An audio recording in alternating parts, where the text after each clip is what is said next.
जी हाँ, नमस्कार। मेरा नाम है अशोक और आप देखना शुरू कर चुके हैं पब्लिक रिएक्शन टीवी। आदमपुर उपचुनाव जोर शोर पर है।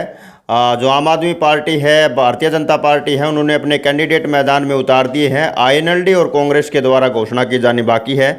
और सुनने में यह भी आ रहा था कि आदमपुर उपचुनाव में कांग्रेस की तरफ से जो दो नाम पैनल में भेजे गए हैं, सुरेश सरपंच मातरश्याम वाल्मीकि समुदाय से है और जयप्रकाश उर्फ जेपी जो कि जाट समुदाय से हैं। आज हम पहुंचे हैं जो सुरेश सरपंच मातरश्याम जी है, जिनका नाम पैनल में है। कांग्रेस में अभी जो कैंडिडेट के रूप में उनका नाम चल रहा है, तो उनके पास में अभी हम पहुंचे हैं मातरश्याम गांव में। तो यहीं पर ये मौजूद थे। तो सबसे पहले नमस्कार जी। नमस्कार अशोक जी। सबसे पहले स्वागत आपका हमारे चैनल पर। आपके चैनल का भी हमारे यहाँ आने पर स्वागत है। तो ऐसे कैसे, मतलब कि घर पे ही थे, ठंडे बैठे हो? ना ठंडे तो नहीं है, मंथन चल रहा है, पार्टी हाईकमान को काम करना है। आम आदमी पार्टी के द्वारा टिकट डिक्लेयर कर दी गई है, नॉमिनेशन भी फाइल कर दिया गया है। भारतीय जनता पार्टी के द्वारा नॉमिनेशन आज फाइल कर दिया गया है। टिकट पहले ही डिक्लेयर कर दी गई है। कांग्रेस की तरफ से अभी तक उम्मीदवार की घोषणा नहीं हुई, इतनी देरी क्यों हो रही है? उसमें ऐसा है जी, आदमपुर जो हल्का है वहाँ जातीय समीकरण सबसे ज़्यादा प्रभावित करते हैं। और पार्टी ने जातीय आधार पर ही मतलब एक सर्वेक्षण चल रहा है। उसमें दलित भी है, उसमें बैकवर्ड भी को लिया गया है, उसमें जर्नल को भी लिया गया है। और उसी पर गहन मंथन चल रहा है। उसमें एससी की तरफ से मैं भी हूँ, कर्ण सिंह रणौलिया में आ रहा नहीं। अभी जो फाइनल में जो दो ही नाम पैनल में चल रहे हैं, सुनने में ये आ रहा है, जयप्रकाश उर्फ जेपी जो कि जाट समाज से हैं, और अगर दलित या की बात हम अगर करें तो सुरेश सरपंच मातरश्याम। नहीं, उसमें बैकवर्ड को भी शामिल किया गया है। उसमें मतलब कर्ण सिंह रणौलिया जी है, रामनिवास घोड़ेला जी है, उनका भी नाम अभी पैनल में है। अच्छा अच्छा। और वो भी इस दौड़ में शामिल है। वो अब सर्वे में क्या आता है तो उसको लेकर पार्टी। और कूड़ाराम नंबरदार हैं बालसमंद से, कल महापंचायत भी हुई थी, उनको लेकर क्या कहेंगे? हाँ, वो उसमें आ गया ना, जप्पी जी और कूड़ाराम जी आ गए, वो जर्नल के हिसाब से आ गए ना। तो उन पर मंथन चल रहा है। तो उस मंथन के बाद जो सर्वे पार्टी हाईकमान के पास जाएगा, कांग्रेस पार्टी बड़ी मतलब सोच विचार के अपना कैंडिडेट उतारती है। तो वो ही चल रहा है और देरी की तो ऐसी बात नहीं है। आपको नहीं लगता कांग्रेस उम्मीदवार घोषित करने में इतनी देरी बरत रही है तो क्या उपचुनाव में उनको इसका नुकसान भी हो सकता है? क्योंकि चुनाव कैंपेनिंग में भी समय लगता है। हल्के में जाकर उम्मीदवार अगर डिक्लेयर कर दिया, मानो ऐसा कोई उम्मीदवार डिक्लेयर कर दिया जिसकी अभी तक कोई तैयारी ही नहीं थी, जैसे उन्होंने गांव के दौरे पहले किए ही नहीं हैं, आपने किए हैं, जयप्रकाश अभी चल रहे हैं, उनके भी दौरे चल रहे हैं, और भी काफ़ी जो नेता के आप नाम बता रहे हैं। कैंपेनिंग चल रही है। हरियाणा कांग्रेस के 30 के 30 विधायकों की पदाधिकारियों की ड्यूटी लग रही है, वो अपना काम कर रहे हैं। मान लीजिए 30 के पदाधिकारियों की ड्यूटी लगी है और एमएलए की ड्यूटी लगी है, लेकिन रणौलिया की को जैसे टिकट दे दिया जाएगा, या घोड़ेला की आप बात कर रहे हैं, उनके हल्के में प्रोग्राम वगैरह कहीं आपने? नहीं, वो कमाल करो, वो कैंडिडेट के लिए तो लग रहे हैं, वो कोई विशेष आदमी की थोड़ी लग रहे हैं, वो कांग्रेस पार्टी के लिए कैंडिडेट की बात। अगर मेरा नाम आ जाता है तो मेरे लिए वो लग रहे हैं। मैं भी गया हूँ हल्के में, रणौलिया जी भी गए हैं गाँव में। तो वो तो तैयारी है, सब चीज़ जो लिस्टें हैं गाँव की, वो कार्यकर्ताओं की लिस्ट है, वो सारा काम तैयार है। बस सिर्फ वो जो मंथन जो है जातीय समीकरण को ध्यान में रखते हुए पार्टी घोषणा करेगी, तो वो सारा चीज़ें मतलब बायोडाटा तैयार है, बस कैंडिडेट को लेना है। वो तो सुनने में ये भी आ रहा था कि जयप्रकाश को ही मतलब डिक्लेयर कर दिया गया है, 14 को नॉमिनेशन भी फाइल कर देंगे। तो मतलब जयप्रकाश को डिक्लेयर करना था तो बहुत पहले ही कर देते, नॉमिनेशन वगैरह भी अब तक नहीं। मैं कह रहा हूँ ना, मतलब पार्टी गहन मंथन कर रही है। जातीय समीकरण ज़्यादा प्रभावित करते हैं आदमपुर हल्के में, हमेशा से करते आए हैं। तो उसी में डिक्लेयर करना था। वो जातीय समीकरण पे भी तो मैं बार बार ये बात कह रहा हूँ, जातीय समीकरण का ध्यान कर रही है पार्टी। जयप्रकाश भी उसमें हमारे उम्मीदवार हो सकते हैं, उसमें रामनिवास घोड़ेला जी भी हो सकते हैं, कर्ण सिंह रणौलिया भी हो सकते हैं, और अगर दलित की बारी आई तो मैं भी हो सकता हूँ उसमें। तो ये चीज़ है जो पार्टी उस पर विचार कर रही है, और बाकी हमारा काम सब तैयार है। बिल्कुल। जयप्रकाश को अगर मैदान में उतारना ही था कांग्रेस की तरफ से, तो अभी तक उतारा क्यों नहीं गया? काफ़ी टाइम पहले उतार देना चाहिए। मैं ये बात आपको बार बार कह रहा हूँ भाई, मंथन हो रहा है। पार्टी मंथन करने के बाद अब एकदम तारना था तो किसी को तार देती पार्टी, लेकिन पार्टी गहन चिंतन करती है कांग्रेस पार्टी, और चिंतन करने के बाद ही मतलब कैंडिडेट उतारती है। मैंने आपको 2 बार क्या कह ये चुका हूं मैं ज़्यादा आपको। समय जो लग रहा है मंथन पर, आज ज़्यादा चिंतन चल रहा है, ये कल को मतलब चुनौती तो नहीं, हो ऐसी जाएगा कोई कांग्रेस बात के नहीं लिए? है, ऐसी कोई बात नहीं है। कांग्रेस एकता से लग रही है। अगर जयप्रकाश जी आगे तो हम सब पार्टी के जो नेता है, कार्यकर्ता है, वो काम करेंगे और करने लग रहे हैं। अच्छा जी, मतलब कि जो है कि कांग्रेस के अंदर फूट भी चल रही है। काफ़ी ऐसे नेता हैं जो बड़े लीडर, हम उनको दिग्गज नेता हम बोल सकते हैं। पहले उनकी पूछ होती थी, जो अब टिकट अलॉट होती थी, उनसे सलाह, उनको कमेटी में शामिल किया जाता था। अभी पीछे हम बात करें तो एक दिग्गज नेता का बयान भी आया था कि हमें क्या पता, जिनको टिकट डिक्लेयर करनी है उनसे पूछिए, आदमपुर की टिकट के बारे में हमारी पूछ ही नहीं है। पहले होता था कि हम जो कमेटी में होते थे शामिल, लेकिन अब हमारी पूछ नहीं है। क्या ये फूट नहीं है? क्या ये हार का कारण नहीं बनेगा कांग्रेस? ऐसा है, कांग्रेस एक बहुत बड़ा समुंदर है, बहुत बड़ी पार्टी है। उसमें मतलब मतभेद हो सकते हैं विचारधारा में। जिस नेता ने बयान दिया हो सकता है उसके मतभेद हो, और अलग अलग पता नहीं कितने विचारधाराओं के लोग इस पार्टी में हैं। कोई एक विचारधारा के तो लोग नहीं है। 36 बिरादरी इसमें काम करती है, सभी धर्म इसमें काम करते हैं, तो वो विचारधारा अलग हो सकती है, मन भेद नहीं है। तो कांग्रेस पार्टी वो मतभेद के कारण उसको आप फूट कह लीजिए, सही विचारों का मतभेद कह दीजिए, लेकिन कांग्रेस पार्टी जब लड़ाई लड़ती है तो एकता का परिचय देती है, और वो देगी, आदमपुर उपचुनाव में देगी, और मजबूती से चुनाव लड़ेगी। बिल्कुल। अच्छा, अगर कांग्रेस की तरफ से आपको कल को उम्मीदवार नहीं बनाया जाता है, मान लीजिए नहीं बनाया जाता है, किसी और को कैंडिडेट को उतार दिया जाता है, जयप्रकाश हो सकते हैं, कूड़ा नाम नंबरदार हो सकते हैं, या आप बोल रहे थे रामनिवास गुडेला हो सकते हैं, कर्ण सिंह रानौलिया हो सकते हैं, कोई भी हो सकता है, तो क्या कांग्रेस के साथ में बने रहेंगे? बिल्कुल कांग्रेसी हूँ, और कांग्रेस के साथ काम करेंगे, मजबूती से करेंगे, क्योंकि अभी और जीतेंगे। क्योंकि जो अपने आप को प्रत्याशी मानते हैं ना, वो बगावत शुरू हो चुकी है आदमपुर के अंदर। देखिए, मैं तो मेरी कह सकता हूँ, सुरेश सरपंच मातर श्याम ने हमेशा असूलों की राजनीति की है 30 साल से, और 30 साल से लगातार मैं मैदान में टिका हुआ हूँ। क्यों? मतलब एक तो राजनीति जो झूठ फरेब की राजनीति है, वो राजनीति मैंने नहीं की। दूसरा नंबर, जो पब्लिक की जन सेवा होती है, 24 घंटे पब्लिक में उपलब्ध रहा हूँ, एक आवाज़ पे गया हूँ। तो मैं तो मेरे बारे में ये कह सकता हूँ, मैं कांग्रेस का सच्चा सिपाही हूँ, कर्मठ कार्यकर्ता हूँ, रात दिन जनता के लिए काम करता हूँ, पार्टी के लिए काम करता हूँ। अच्छा, कुलदीप मैं बिश्नोई तो के पार्टी के लिए काम करता हूँ। पार्टी मुझे जैसा जो भी आदेश देगी, वो मुझे छोटा कार्यकर्ता समझ के देगी, तो उस हिसाब से काम करके दूंगा उसको। 19 नहीं होने दूंगा तो काम 21 करूंगा, और अगर पार्टी नेता समझ के करेगी तो उस हिसाब से बड़ा काम भी पार्टी के लिए करेगी। बिल्कुल।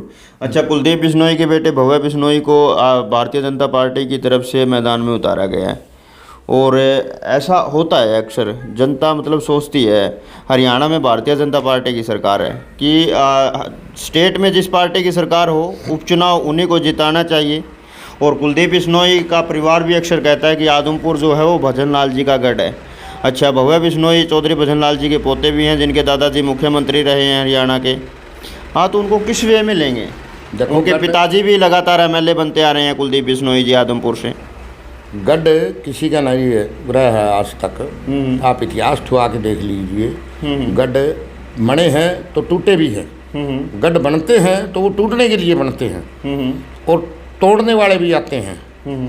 और रही बात सरकार की, भाजपा का आप कैंडिडेट कह रहे हो, भाजपा ने आज तक, सरकार है इनकी 2014 से, कोई जन तैसी काम किया, जन का तो काम किया, तो बताओ आप। आदमपुर हल्के में हम गए हैं, आप भी गए हो, और भी अब पूरा हरियाणा प्रदेश से नेता कार्यकर्ता आए हुए हैं, चाहे वो भाजपा का कार्यकर्ता आया हुआ है, उनसे भी मैं पूछना चाहता हूँ भाई, उन भाजपा कार्यकर्ताओं और नेताओं से मैं इस इंटरव्यू के माध्यम से पूछना चाहता हूँ भी, आपने क्या विकास देखा वहाँ? मतलब हरियाणा प्रदेश में सबसे पिछड़ा क्षेत्र मेवात क्षेत्र में कहा जाता है, लेकिन मैं कहता हूँ भाई जो आदमपुर क्षेत्र है उससे पिछड़ा हुआ कोई है ही नहीं क्षेत्र। और सरकार जब से भाजपा की आई है उसने कोई काम नहीं किया, वहाँ की सड़कें टूटी है, पानी की व्यवस्था नहीं है, वहाँ आज भी घरों में पानी महिलाएं ढोती है। आज एक ज़माना ऐसा आ गया अभी घर घर में टूंटियाँ लगी हुई है, लेकिन आदमपुर क्षेत्र में आज भी 1-1 किलोमीटर से बैलगाड़ी में, ऊंट गाड़ी में लोग आपको पानी लेते हुए 2-2 किलोमीटर से दिखाई दे जाएंगे। कौन से गांव में? तो कई गांव हैं ये, इधर मोरसरा, महलसरा, ये इस गांव में, इन गांव में है। बाड़समंद क्षेत्र में आप जाइए, बाड़समंद क्षेत्र में सिद्धमुख बराज से पानी आता है। बाड़समंद, सरसाना, बासड़ा, ये नलवा हल्का के गांव हैं। बांडाईडी, बुड़ाक जाइए आप, इन गांवों में जाइए, उनमें देखिए क्या हालात है पीने के पानी के लिए। सिद्धमुख से, राजस्थान से। और क्या मुद्दे होंगे जो आदमपुर को लेकर, मतलब अगर उम्मीदवार आपको बनाया जाता है तो मुद्दे होने चाहिए ना? जैसे आम आदमी पार्टी के पास है शिक्षा का, स्वास्थ्य का मुद्दा है, आपके पास क्या मुद्दे होंगे? गरीबी का मुद्दा है, शिक्षा का मुद्दा है, स्कूल बंद हो रहे हैं और गरीब लोग जो है। शिक्षा का मुद्दा तो आम आदमी पार्टी ने चुन रखा है, स्वास्थ्य का मुद्दा आम आदमी वो पार्टी अपना काम है आम आदमी पार्टी का। शिक्षा का हमारा भी तो मुद्दा है। हमारी जब सरकार आएगी तो शिक्षा का मुद्दा हमारा मेन रहेगा। आम आदमी अच्छा, का आपकी सरकार थी तो उस टाइम में कितने स्कूल वगैरह ओपन हुए थे? बताओ आप। नवोदय विद्यालय है, कितने प्रमोट हुए थे? नहीं, नवोदय विद्यालय है हमारे न्योली कला में, कभी 5 का स्कूल था। आदमपुर में? आदमपुर में ही न्योली खुर्द है। और किसमें है? आदमपुर में हर गांव में +2 के स्कूल है। आप लगाइए मोहब्बतपुर ढाणी और मोहब्बतपुर गांव, दोनों गांव में स्कूल है, बिल्कुल अटैच गांव है वे। तो शिक्षा का प्रबंध अगर कांग्रेस ने नहीं किया तो और किसने किया है? आपके लगता कोई आसपास का गांव? आपका सलेमगढ़ जाइए, आप न्योली खुर्द जाइए, सलेमगढ़ में तो काफी आप यहाँ जाइए, के नाम जाखोद खेड़ा जाइए। 12वीं स्कूल ये किसने बनाए? कांग्रेस ने बनाए। 2-2 किलोमीटर, 3-3 किलोमीटर पर है। आदमपुर क्यों, मतलब पूरा हरियाणा लेवल पे जाइए, कांग्रेस ने हाई स्कूल ही है सरपंच साहब सलेमगढ़। हाँ तो हाई स्कूल है। हाँ तो हाई स्कूल है तो उसके नजदीक ही लगता काबरेल है, 2 किलोमीटर दूर है। 2 किलोमीटर है ही नहीं, वहाँ पर 12वीं का स्कूल है। इधर आप मिंगनीखेड़ आ जाइए, जाखोद आ जाइए, चारों तरफ किरतान जाइए आप सलेमगढ़ से, वहाँ +2 तो दूसरे गांव में पढ़ता ना बच्चों को। तो हर एक स्कूल में ये तो संभव नहीं है, लेकिन शिक्षा के लिए बिल्कुल नजदीक वो तो बनाए। ये तोड़ रहे हैं स्कूल को। अच्छा, ये तोड़ रहे हैं शिक्षा के लिए। मतलब कांग्रेस ने इतनी सुविधा तो देती थी, बसों में बच्चों को, लड़कियों को हिसार या आदमपुर जाना पड़ता था, आज उनको 2 किलोमीटर जाना पड़ता है। घर का कोई सदस्य, चलो महिलाओं के लिए आज सुरक्षित नहीं है, महिलाएं बिल्कुल आज बच्चियां सुरक्षित नहीं है। घर का कोई भी आदमी उनको स्कूल छोड़ गया है और टाइम पे लिया ही 2 किलोमीटर, एक हिसार जाएगा 20 किलोमीटर। बिल्कुल, कितनी मतलब सुविधाएं कांग्रेस ने दी है। बिल्कुल। स्ट्रेटजी क्या फॉलो करेंगे? स्ट्रेटजी मतलब रणनीतियाँ क्या बनाएंगे? रणनीतियाँ तो वो मेरे, अगर मुझे टिकट मिलती है तो वो रणनीतियाँ तो सार्वजनिक नहीं की जा सकती। आपको चुनाव लड़ूंगा तो मतलब दिखाऊंगा वो रणनीतियाँ क्या होती हैं। और पूरा हरियाणा प्रदेश आदमपुर की तरफ देखेगा। अगर मैं कैंडिडेट होता हूँ तो एक इलेक्शन का तो तजुर्बा है लड़ने का, वो एक अलग दिखाई देगा। मतलब आज तक बड़े से बड़े नेता ने वो तजुर्बा नहीं लड़ाया होगा जो मेरे पास होगा, जो रणनीतियाँ मेरे पास होंगी। बिल्कुल, क्योंकि एक पंच से लेकर लोकसभा तक इलेक्शन मैंने डील किए हैं, लड़े भी हैं, लड़वाए भी हैं। और जनता को किस तरह से जनता को अपना बनाया जाता है, काम करके बनाया जाता है। उनको जो वादे करूंगा वहाँ, वो वादे पर आने वाले 6 महीनों पे खरा भी उतरूंगा और उतरता भी हूँ।